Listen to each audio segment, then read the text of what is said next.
नमस्कार, मैं ज्योति यादव और आप देख रहे हैं रिपब्लिक समाचार।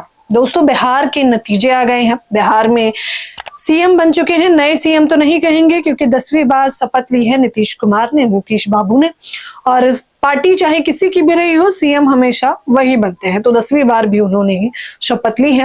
हालांकि ये सवाल भी दोस्तों उठना लाजमी है कि आखिरकार क्या वो पूरे 5 साल एनडीए की सरकार में सीएम बने रहेंगे या उससे पहले ही कुछ खेला होगा, या फिर अगर वो 5 साल बने भी रहते हैं तो उसके बाद की क्या कुछ प्रतिक्रियाएं होंगी, क्या फिर से वो पलटी मारेंगे या फिर बीच में ही कहीं वो पलटी न मार ले। ये तमाम सवाल आप सोशल मीडिया पर लगातार देख रहे होंगे, लेकिन सवाल ये नहीं है।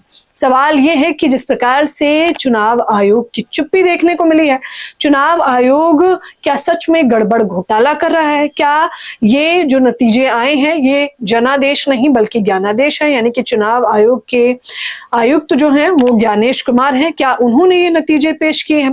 पहले तो ये बातें हवाई के तौर पर की जा रही थी। हालांकि वो अलग बात है कि नेता प्रतिपक्ष राहुल गांधी ने बाकायदा सबूतों के साथ हरियाणा चुनाव के नतीजों को सबके सामने पर्दाफाश किया था और कहा था कि बिहार में भी कुछ ऐसे देखने को मिलेगा।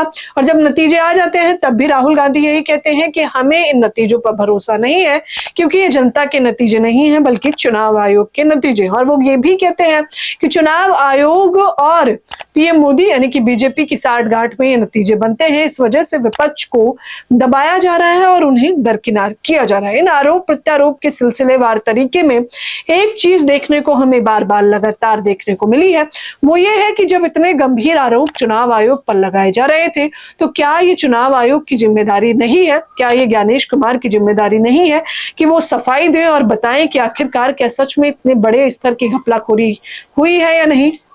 क्या चुनाव आयोग से ये सवाल नहीं करना चाहिए कि बिहार चुनाव में नतीजे से ठीक पहले महिलाओं को 10-10 हजार रुपए क्यों बांटे गए?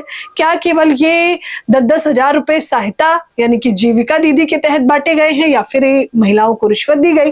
दूसरा सवाल, अगर चुनाव आयोग सच में बार बार ये कह रहा है कि ये चुनाव न पक्ष में है न विपक्ष में है बल्कि वो निष्पक्ष है, तो सवाल तो ये भी है कि दिन दहाड़े दुलार चंद यादव हत्याकांड होता है और चुनाव आयोग की गाइडलाइन के हिसाब से सबसे पहले तो वहां चुनाव रद्द किया जाना था, कम से कम उस विधानसभा क्षेत्र में मोकामा में।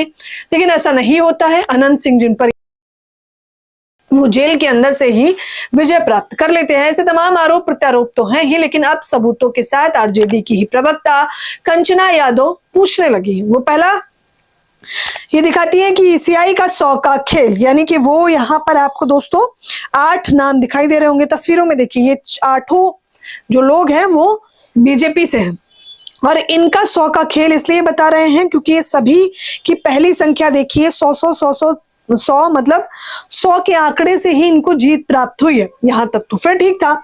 इसको लेकर हालांकि सुप्रिया सिनेत लिखती हैं कि अरे ईवीएम में तो 100 की सेटिंग भी है, ज्ञानेश जी कुछ तो बोलिए। फिर आगे कंचना यादव भी लिखती है कि 122 का जुगाड़ अच्छा किया है डियर ईसीआई यानी कि चुनाव आयोग। अब 122 आप इन 5 लोगों को देखिए जिसमें विजय कुमार सिन्हा भी है, सम्राट चौधरी भी हैं और नीरज कुमार सिंह भी हैं, बीरेंद्र भी हैं, कृष्णा कुमार ऋषि भी हैं। ये 5 लोग ही बीजेपी से हैं और इन सब की 122 की संख्या आप देखिए, यानी कि इन सब का आंकड़ा शुरुआत में 122 ही देखने को मिल रहा है। क्या ये महज एक इत्तेफाक है या सच में बड़े स्तर की धांधली का सबूत है? दोस्तों, ये सवाल तो बार बार लगातार किया जाएगा।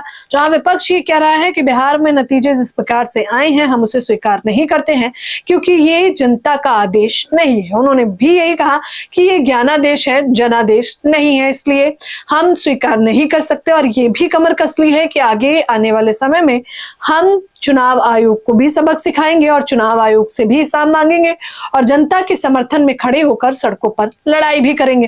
हालांकि ये जो सबूत अब दिखाए जा रहे हैं उस पर आपकी क्या कुछ प्रतिक्रिया है? सवाल सीधा सा है कि क्या ये महज एक इत्तेफाक है, ये सच में बड़े स्तर की धांधली की गई है? आप लोग मुझे अपनी राय खुलकर रिपब्लिक समाचार के कमेंट बॉक्स में जरूर दें। हमारे चैनल रिपब्लिक समाचार को शेयर करें, सब्सक्राइब करें। धन्यवाद।